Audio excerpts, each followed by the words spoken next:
Hi there, and welcome to the Living with SMA podcast. We're here to have conversations about living with spinal muscular atrophy. Throughout this podcast, we will be covering lots of different topics, from preparing for university, getting the most from your personal budget, sex and relationships, and lots more.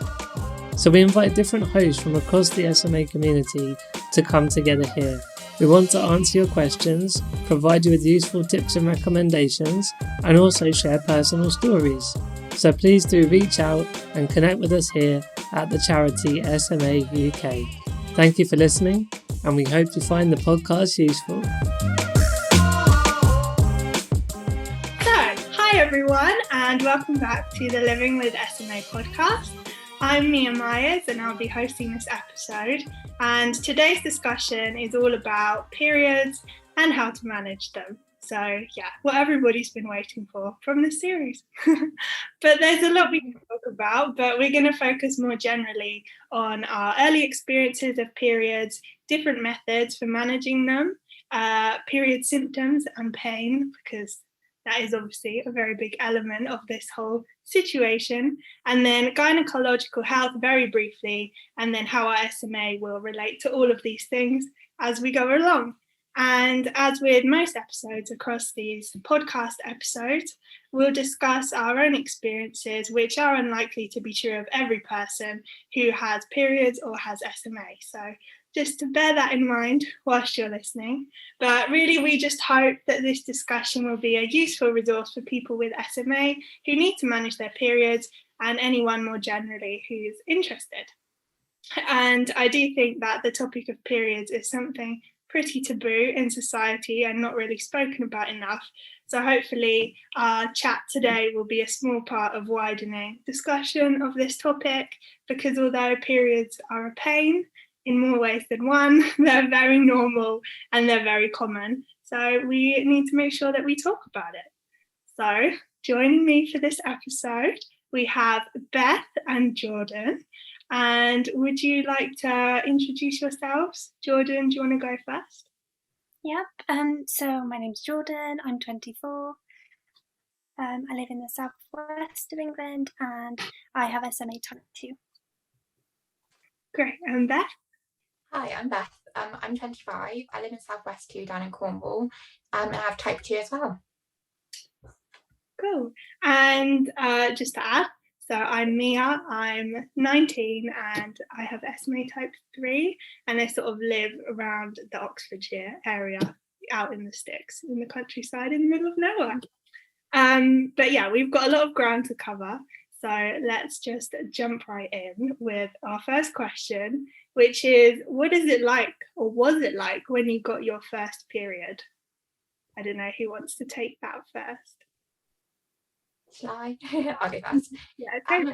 So I was actually really excited. I think I'm kind of like an anomaly in like the group, but I was really excited to kind of start my period because I started quite late. I was 15. I mean, looking back now, that's not actually that late, but to me it felt like all my friends had started theirs and I was kind of the last one waiting for it. And also have a twin sister, and she started hers about like a year before me, so I was just like waiting for mine, like literally wishing for it. Whereas now looking back, I'm like, why did I do that? I should have just enjoyed the time without a period, but I didn't. So I was really excited. Obviously it is scary too, but I think at 15 as well, you're quite educated on it, and I'd heard like my peers like talk about it and all their different experiences. So I was it wasn't like that kind of scary moment that like a lot of girls get when they first start their period. So I was quite happy with mine. I didn't have like a lot of education. I don't actually remember what age I was when I started. But I was excited for a slightly different reason.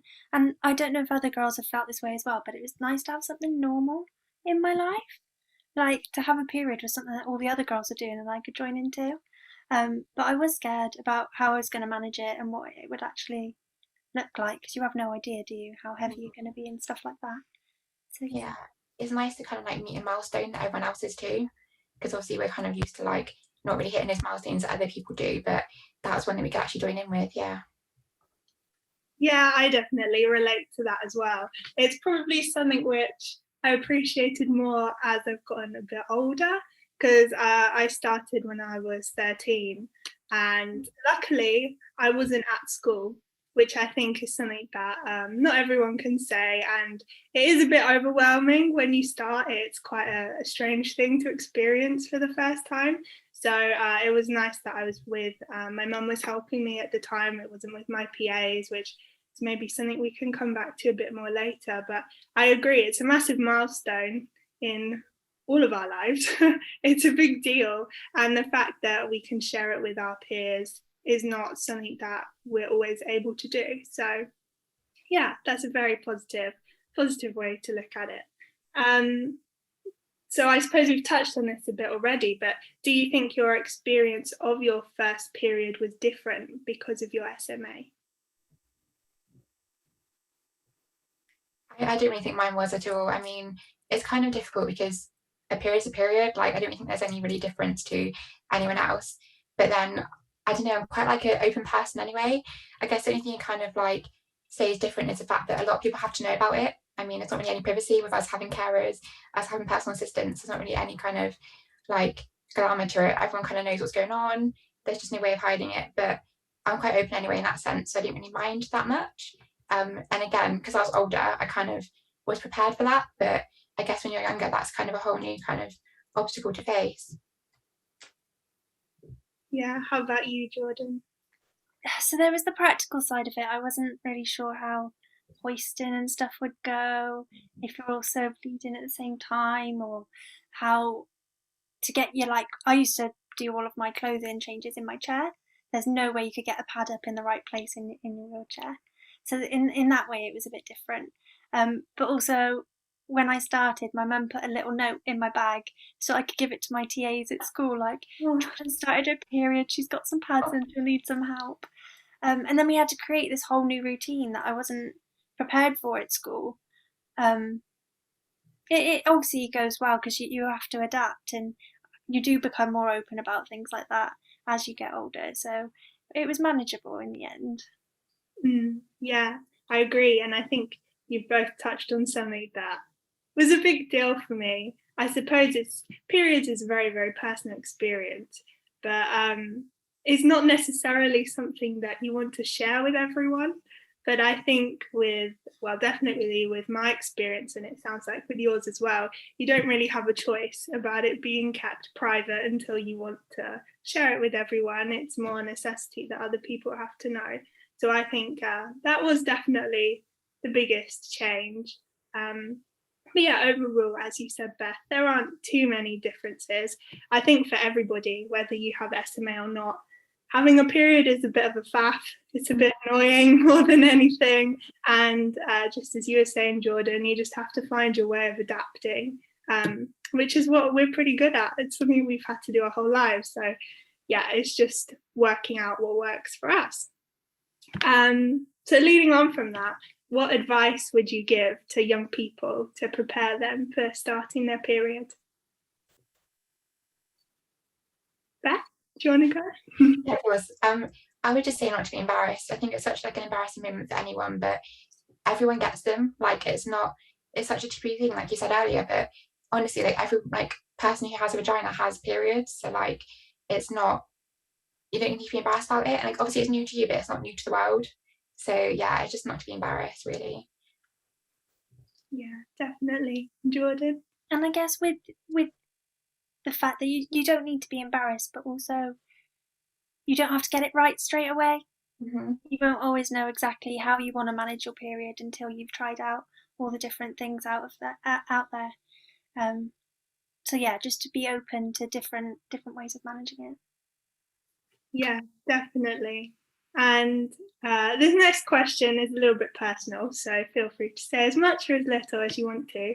But it sounds like we all started when we were still in school or an education setting of some kind.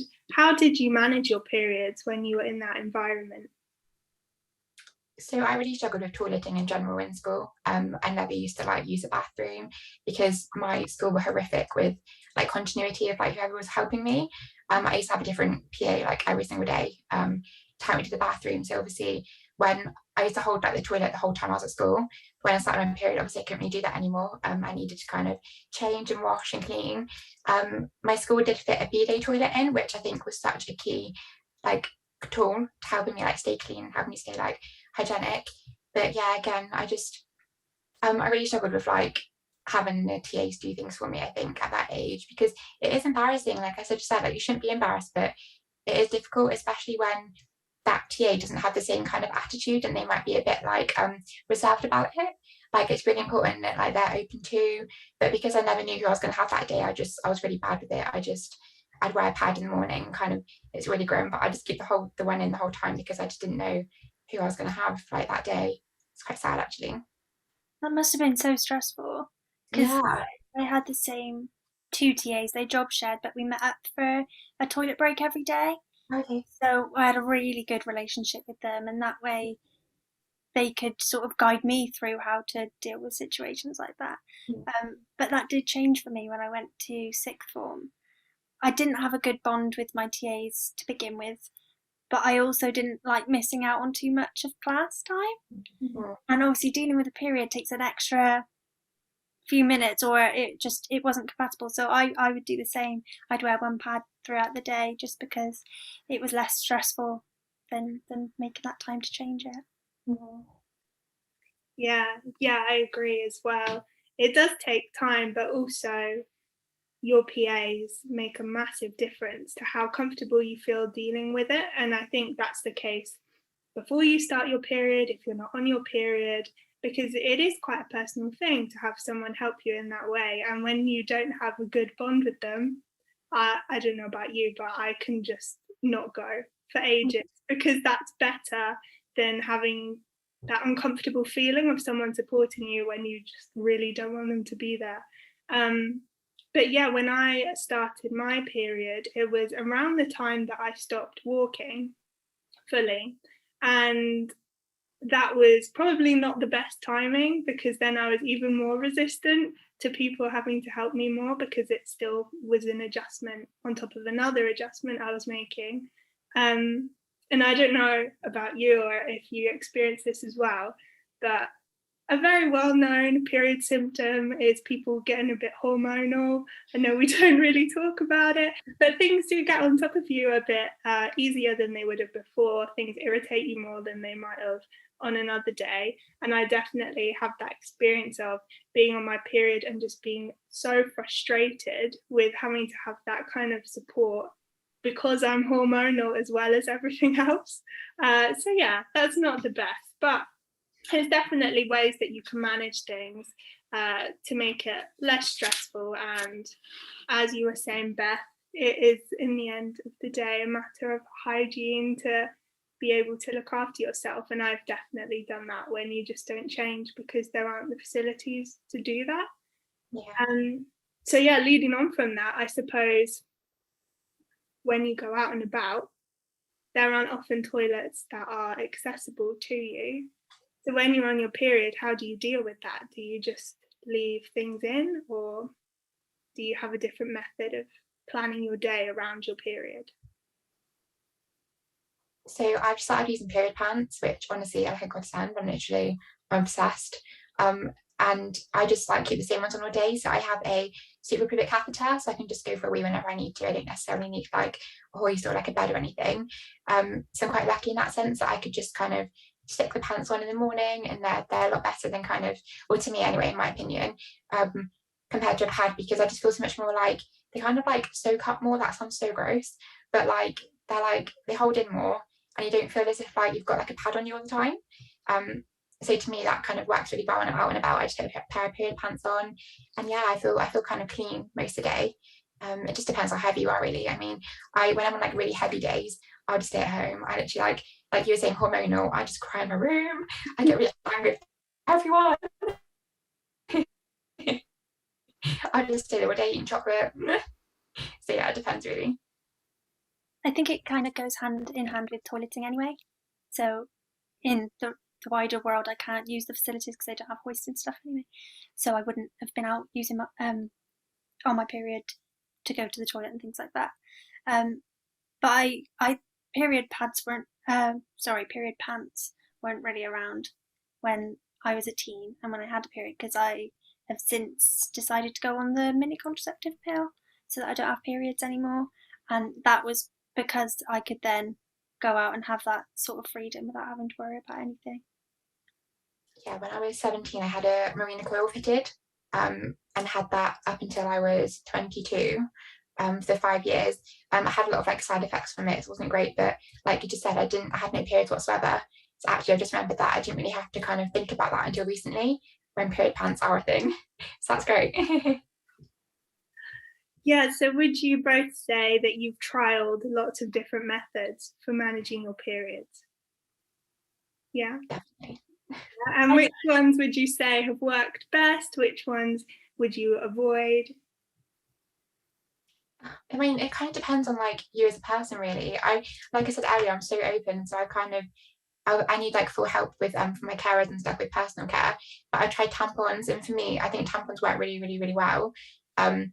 But it is just kind of like having them help, like having them help you insert it, and also that kind of thing. Like it just depends on who you are. I literally tried everything there. I tried pills, coils, yeah, I had the injection, literally all different types of things. But I didn't really get on with the hormones and contraception. I kind of gained weight and that kind of thing.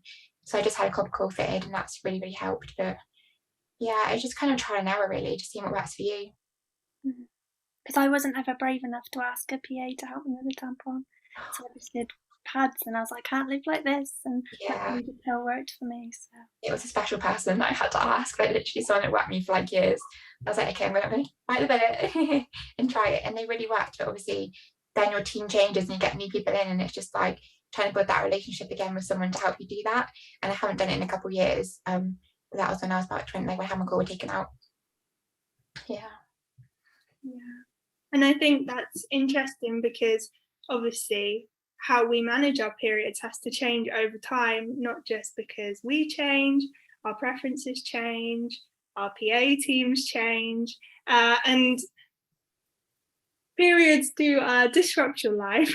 I think maybe more so for us because we've got all the extra elements to think of, but it's just frustrating when you have all the other extra changes around you and you want the way you manage your period to be consistent, and that's not always a possibility. My next question is, I don't know if you'll have anything to say about it, but I'll ask it and we'll see.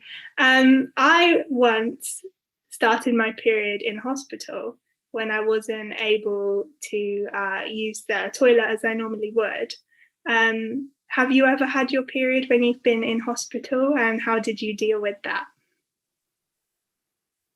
You know, was I just really unlucky? I've not actually been in hospital a lot anyway, so. No, me neither. I did start my period once when I was on like a residential with other physically disabled people, and I had a stranger care for me, and I just went home because I was just so like, obviously I haven't got that choice if you're in hospital, but I was so mortified. I think I was about 16, 17. I was so mortified at having some like stranger help me with that, and I could just feel that I'd come on, and I was just like, this is so embarrassing, like I need to go home. That was kind of like the only way I could think about dealing with it. It was just to escape and go home, which actually if I've already spoke to her, she would have been like, yeah, it's fine. People expect it. If they like, if someone's a carer, they kind of expect it anyway, like you would do, wouldn't you? But because they don't talk about it, Exactly. so they're feeling like we're aliens, but actually Yeah, they'd be fine. you know, I actually ask it during my interviews now. Whenever I interview for new carers, I ask about periods, if they'd be okay with it, and yeah, that kind of gives you a good sign.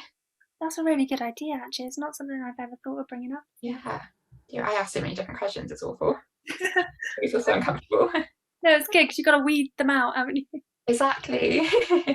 It's so important. And I don't know if you have this as well, but my PAs are on a week on, week off rota. So it's pretty much always the same PA has me when I'm on my period. So the other PA never really knows how to deal with it. No. Yeah, I don't know. I didn't realise that would be a thing, but it is. I have a period PA and a non-period PA, and that's just the way it works. But yeah, just briefly to go back to when I was in hospital, maybe lots of people don't have their periods in hospital because of the stress, or if you've had like anaesthetic or something, it can freak out your uterus and whatever's going on down there. So maybe that's why. But yeah, I don't know. I was just wondering if anyone had any ideas about that. But I think something that's come up a lot as we've been talking is all the different methods that you can use to manage your periods. And I don't know about you, but when I was in school and they were teaching us all about periods, when we're like in year 6 or year 7, we got taught about pads and tampons, and that was it. Do you think we should be taught about more of these other methods of managing your periods that may be more useful to people who are wheelchair users or have SMA, for example? Do you think we're taught enough in school? I don't think we are in general, in like general sex ed. I don't think we're taught enough at all. I don't remember any period chats in like secondary school. I remember one in primary. I remember like all the girls being called out into like a separate room, and we were literally just shown like a sanitary towel and a tampon, and that was it. And I remember being scarred for life, thinking like, what is this?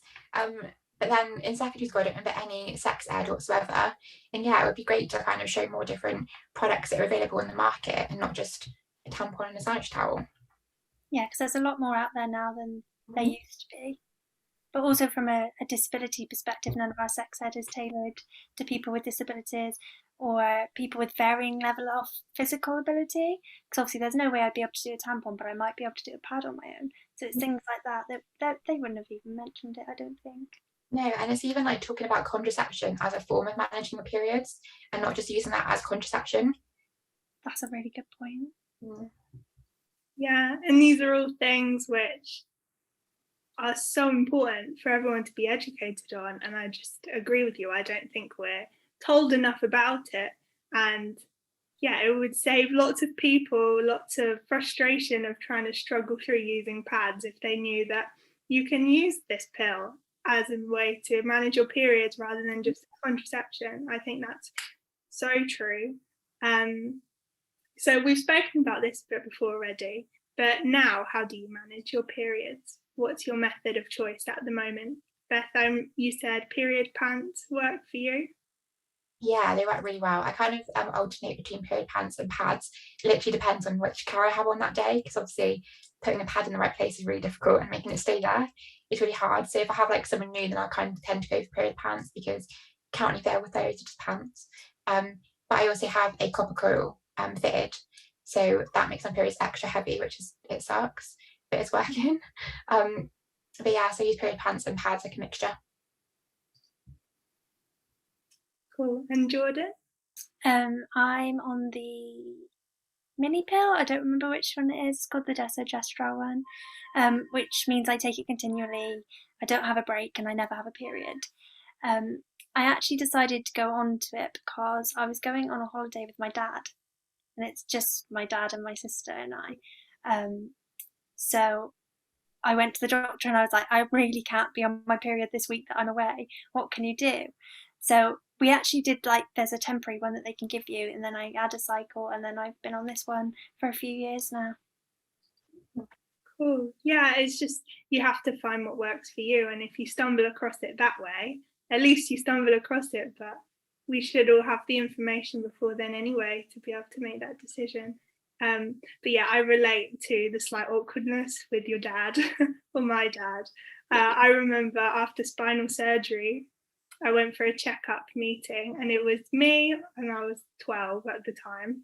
No, 13, must have been 13. So young, new to having periods. My dad was there, and the surgeon, who was also a man, and he started asking me questions about my period as a way to see how I'm recovering, to see if all my cycles are getting back to where they were before the surgery.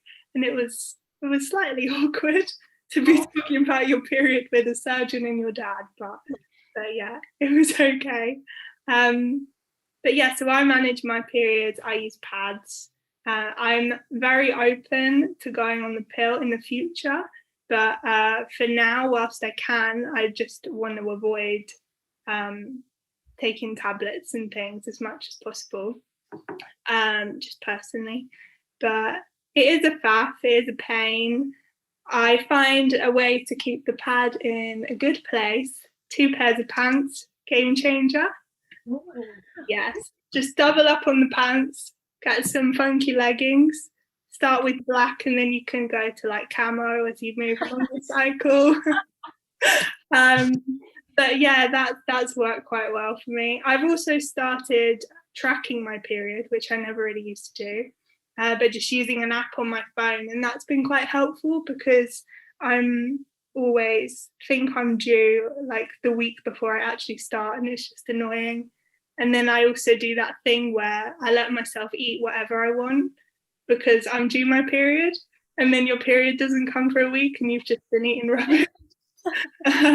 So yeah, so I would recommend tracking, and yeah, 2 pairs of pants are good for keeping things in place, especially for me because I do sliding transfers a lot at the moment, and as you slide, things can shift, which is not what you want. But yeah, it's just about finding what works for you, and I'm very open to changing things in the future. I've heard that the Diva Cup is really good for some people. I don't know, I haven't tried it out, but I'll let you know if I do. No, I have heard really good things about menstrual cups. I just know that you've got to get really in there. That's not for me, in my case, at least. I think with like tampons, at least they have applicators on, so it's not as if you're getting like deep. But yeah, I think the cup would be a bit too intimate for me. Yeah, it is. I think the more periods I have, the more open I am to trying different things. But also, I have these thoughts when I'm not on my period. When you're actually on your period, you just want what works. You don't want to be messing around trying other stuff because there's enough going on in your life, and then when you chuck a period in on top of it. So yeah. But when we're talking about managing periods, obviously you have managing like the bleeding, but also all the other lovely period symptoms that come with it. And I don't know if you wanted to share some of your favourite symptoms and how you manage them. So I get really bad cramping. I'm not sure about you guys, but my cramps are awful. I think it's added because I have the coil fitted, but I think when I first started getting periods anyway, they were really, really like extra bad. But I use wheat bags, like hot water bottles, and that honestly, like the most amazing thing. I'll be out and like have really bad cramps, and I just like crave my wheat bag. Like I just want to go home, stick it in the microwave. Oh yeah, wheat bags are great. But also like painkillers and stuff like paracetamol helps me with my cramping. But I also I get very hormonal too, like leukemia. I'm so impatient when I'm on my period. It's awful. But yeah, they're my 2 main ones. And that's the thing, we will be on the edge of losing our patience all the time, but because we've got people helping us, we've got to be nice. I know. Really hard sometimes. I never really got much pain with mine, but I still get the hormonal swings. I'd be like, oh, everyone's really annoying me today. And it's because I've still got the hormonal cycle going in the background. I just don't see it because I'm not doing the bleeding side of it. But I remember once somebody asked me how I was, and I just cried. And it's just one of those things that we just have to deal with. Sorry. Yeah, I have like the most depressing day sometimes, just sat at home, and I'm like, I must be due on sometime because I'm never this emotional, just crying at like Coronation Street or something. It's not me. Yeah, I have that as well. Before I started tracking my period with the app, I was like, okay, if I've had a slight emotional breakdown today, which never happens once a month, okay, I must be due on. But yeah, I can get pretty bad cramps. I never used to. When I started my period, I never had cramps, and I thought I was some amazing wonder child, and like SMA is enough. I've somehow managed to get away with non-cramping periods. That did change over time, especially on the first day. I also get very sore feet for some reason. Like just as I've started for about 20 minutes, my foot just really kills. I don't know why. But I have had people say to me that sometimes their period pain is so bad, the only thing that makes it better is walking it off. And obviously that's not something that we can really do. So sometimes I do get someone to like move my legs about, or I don't know, chuck them about a little bit because I can't, and that does help. I also love a wheat bag. I have a wheat bag collection. They're really good just for pain generally, but on your periods they're just so nice. Also get like nausea and stuff, hormonal things, all the fun stuff. But yeah, painkillers normally does help in the end. It's just frustrating. And as you were saying, Jordan, you have to bear in mind your whole cycle, because at the end of my period, I have most of these things again for some reason. I don't know why. But yeah, they change over time. And I do think that my period exacerbates pain that I have already because of my SMA. I don't know if that's something that you have as well.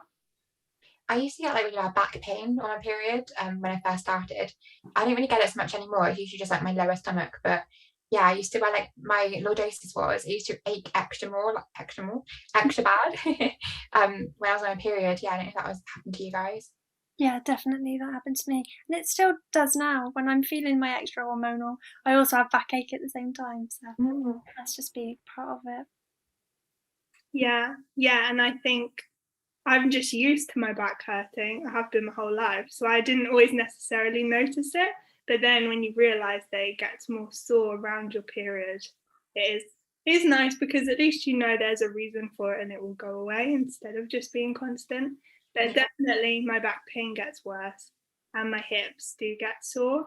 So yeah, lying on my tummy, if I can, getting someone to chuck me on my tummy and prop me up with all the pillows does help take the pressure off a little bit. Yeah, with then a wheat bag on my back as well, some chocolate for afterwards. That's what my first day always looks like at some point. But that is the thing though, because we've all got such different abilities. I wouldn't be able to lie on my front at all, pretty much. And they always recommend exercise for everything, don't they? Yeah. It's like, I can't do that either. So what are you left with?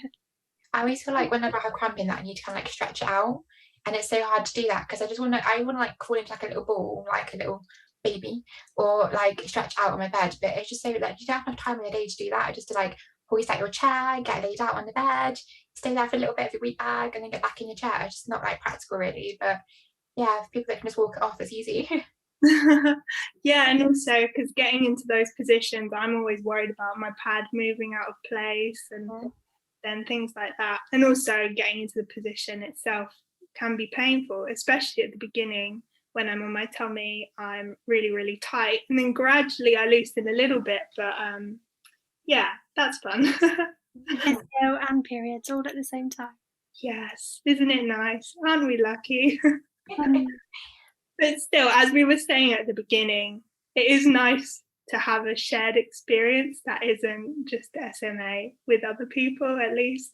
And something that is positive about having periods and being a wheelchair user is you sit on a black cushion, well, I do anyway, and you don't have to worry about leaking. Like your friends, they might ask you, oh, can you just check that I'm all right at the back? But it's fine for me. I don't need to worry about stuff like that. I've had like friends had to leave like parties and stuff because they've leaked, and I'm like, I never had that issue. No one can even tell. No one even knows right now. But it's definitely happened, right? Where we've all leaked and it's been a disaster. Yeah. Okay, cool. Yeah, it's not fun. And especially when you have a PA helping you at that point, especially if it's their first shift, because my periods always time themselves not in the best way. So it'd probably be like my first day at uni with the new PA and I've got my period. But in some ways, that's the best way to just get things over with and build the bond with your PA better through slight trauma. It seems to work. I apologise the whole time. Like, I'm so sorry. Like when they're like dealing with it, because I just feel so bad. Like it's not even like embarrassment for me because I didn't really care. It's more them. I feel so guilty for them to have to deal with it. But I mean, it's part of the job, I guess, isn't it? And like I said earlier, they probably expect it because they have vaginas, we have vaginas. Like they know what happens. But yeah, I think it's more like getting used to them kind of dealing with it more. Yeah. And I think with your PAs, sometimes, especially at the beginning, it can feel a bit like a one-sided relationship, which obviously it is. But like they know everything about you. They know when you go to the loo. They know when you start your period. And I definitely found it really nice when I was talking to my PAs about my period, and they just started replying saying like, oh yeah, I've been on the pill since then. And it was something they probably didn't even notice, but that just made me feel more comfortable talking about my period with them, and like it wasn't an awkward thing. And I think as soon as you break down that barrier, then you can stop stressing like, oh, am I going to be due when this PA comes and they haven't had me on my period before? Because we're busy people. There's too much going on in our lives to be worried about that on top of it. I've been asking my carers like a lot of questions as well, because I had a coil up until March this year, had like a pneumo fitted in between, but then I had it taken out and I had like periods again, and I hadn't had them like properly for like 7 years. It's been such a long time. But I was asking questions like, what's it like when you're in your period and like you're naked and you run like from the shower? I was like, what happens? Just asking really random questions. I'm like really interested, you know. What does happen? I don't know. I need to ask my PAs that now. What they say. Oh, no. I was doing a little bit of reading before this just to make sure that I had my facts straight. But I saw that some NHS websites said that wheelchair users are more likely to have heavier and more painful periods than non-wheelchair users. So yeah, I don't know if that's your experience. I suppose it's hard to make a comparison because it's not something that we talk about a lot, but it definitely means that managing our periods in the most effective way, having lots of chocolate on standby, nice like rom-coms to watch on Netflix, that's always my go-to when I'm on my period. Yeah, that's really important. So now, very briefly, we'll go on to gynecological health more generally. And I know that this is of interest within the community. There have been a few questions about it. And it is quite common for people who use wheelchairs all day to experience vaginal itching or redness to maybe a greater degree than other people. Obviously this is very personal, so again, feel free to ignore my question, but is this something that you've experienced, and if so, how did you deal with it? I haven't experienced that, but the only thing I do get is like I shave down below and the itching is so bad. I think I should in for general, but I did get BV once, a bacterial infection, just from having unprotected sex. Really stupid, but I had an awful time getting treatment for that. But yeah, I guess we'll go on to that in a minute.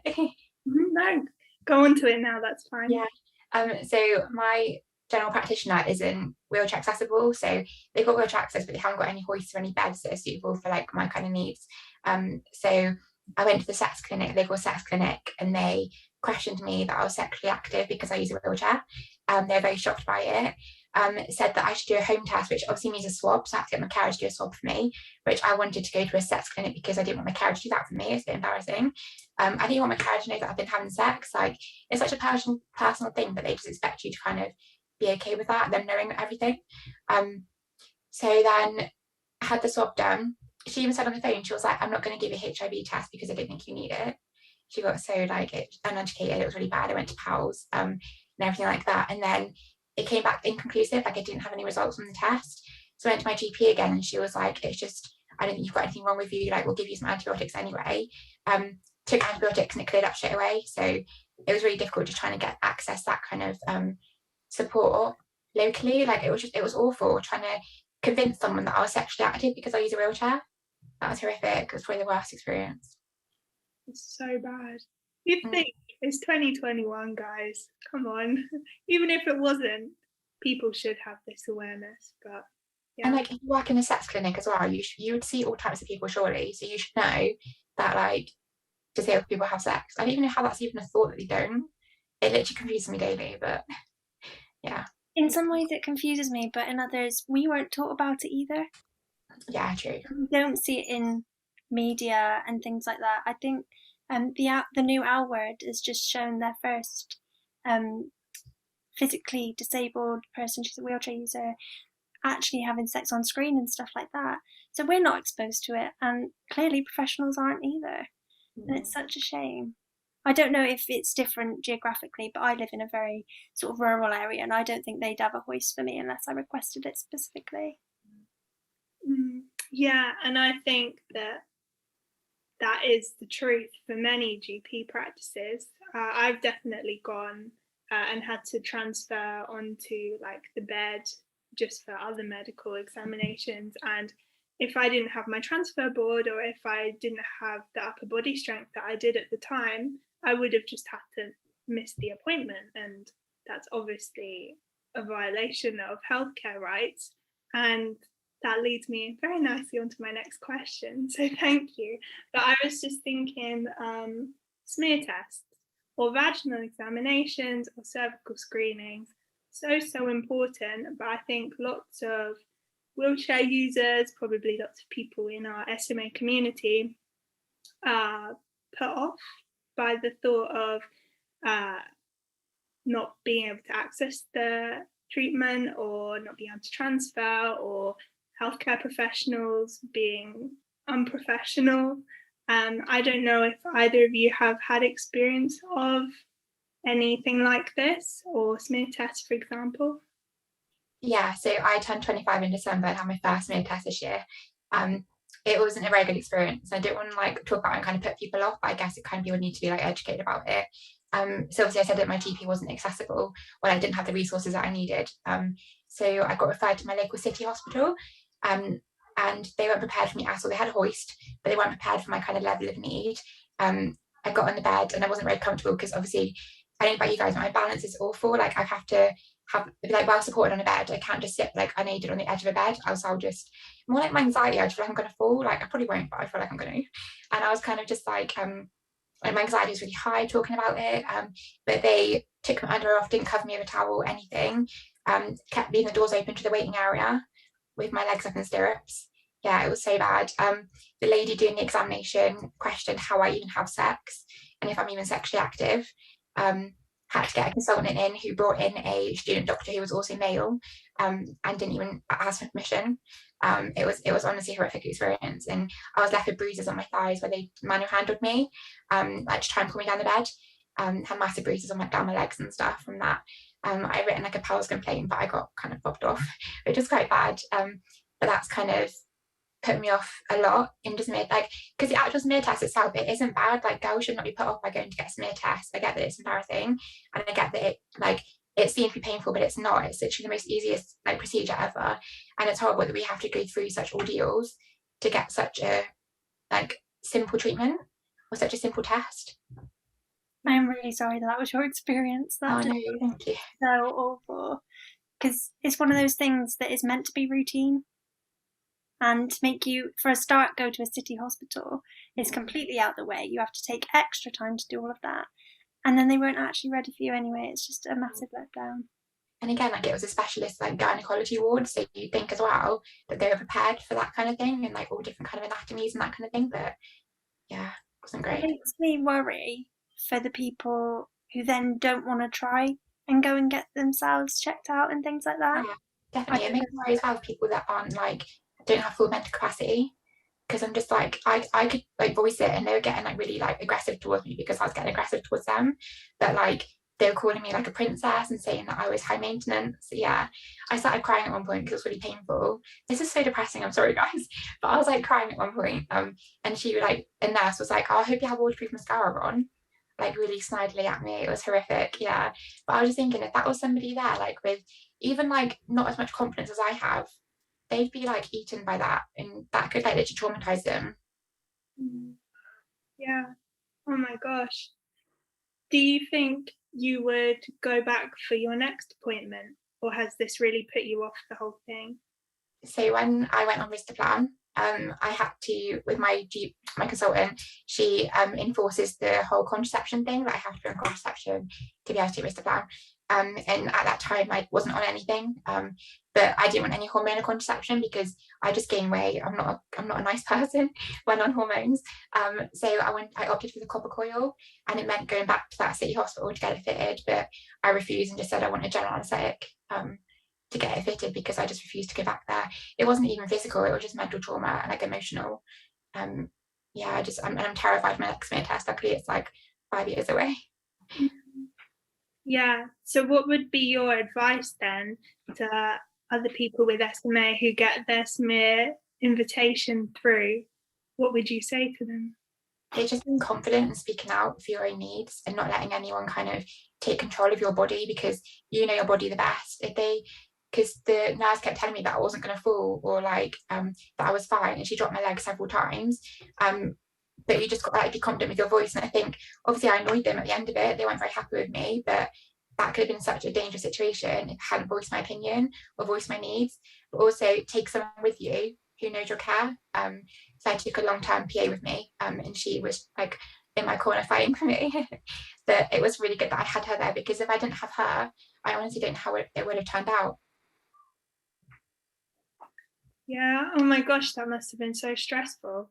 Oh, I'm sorry. I just like lowered the tone a lot. It's important. It's important to share these experiences, because smear tests are obviously so important. They're one of the most effective ways of preventing cervical cancer, and there are other types of vaginal examinations which are very important for your health as well. And it's your right to healthcare as someone with a vagina or with the cervix to have these things, and you shouldn't feel like you have to be denied that, or that you have to opt out because of your personal situation. And you'd think that if you were going to a hospital, then even if it was a bit more out of your way, that they'd be better equipped to support you in the way that you deserve. But yeah, I was just like frustrated, because you see like campaigns everywhere about getting girls to get a smear test, and you see people having them done like live on TV and that kind of thing to try and make girls more comfortable with it. And like I wasn't even scared about the procedure. Like it wasn't even that was holding me back, which is common for most girls. It was a whole like, how am I going to get in the bed? How are they going to hold my legs? Like, how is it going to happen? Am I going to get questioned about my sexual activity? Like, and it shouldn't be like that. It should just be like most girls. And it's horrible. That's what puts me off, and not the actual getting the procedure done, if that makes sense. Yeah, but the actual procedure itself was okay. Oh, it's so easy. Yeah, honestly. Yeah, it's painless, literally painless. That's good. At least that was literally painless. Yeah, it was fine. And I hope, obviously everybody hopes that your next experience will be a lot better, as you deserve it to be. Yeah, well, that's okay. So does anyone have any final thoughts or anything else they'd like to say on anything that we've spoken about today? We've covered a lot. I'm very proud of us, and it does feel a bit strange talking about this. Like sometimes I was talking before and I was like, I don't think I've ever said this out loud before, but there's no reason why it should be the case. And I think that chats about periods are becoming more mainstream in society, and we need to make sure that our perspectives as disabled people with periods are taken into account, or disabled people needing these types of smear tests or vaginal examinations, because I think there's a total lack of awareness. And when there's a lack of awareness, then there's the lack of provision, and then we're the ones who have to deal with it, unfortunately. But I'm optimistic things will improve, but the only way to do that is to have these chats, and I don't know, hopefully someone important will listen to this episode and make a change. And hopefully it's been useful for everybody listening to hear our experiences. So thank you both for your time and sharing your really personal stories with us. Thank you for having me. Thank you. It's been really nice to talk about it, because I think our community, our SMA community, is very supportive, but it's also very small. And sometimes you forget that while your experience to yourself in the moment might seem very different from that of like your friends, lots of people are having the same experiences. They're just a little bit further away from you. So yeah, it's been really nice to talk it through. So yeah, we really hope it's been helpful to everybody listening. And if you'd like any more information, then feel free to get in touch via the information in the podcast description. And yeah, someone will be able to help you. But other than that, I think that's it for today. So keep a lookout for more episodes in the Living with SMA series. There are lots of really, really good ones already out, and more to come. Jordan stars in most of them, it seems. But yeah, feel free to check them out if you haven't already. And thank you again for listening. You've been listening to the Living with SMA podcast. We hope you can join us again next time, but in the meantime, please don't forget to like and subscribe so you don't miss an episode. You can find out more on our website at smauk.org.uk.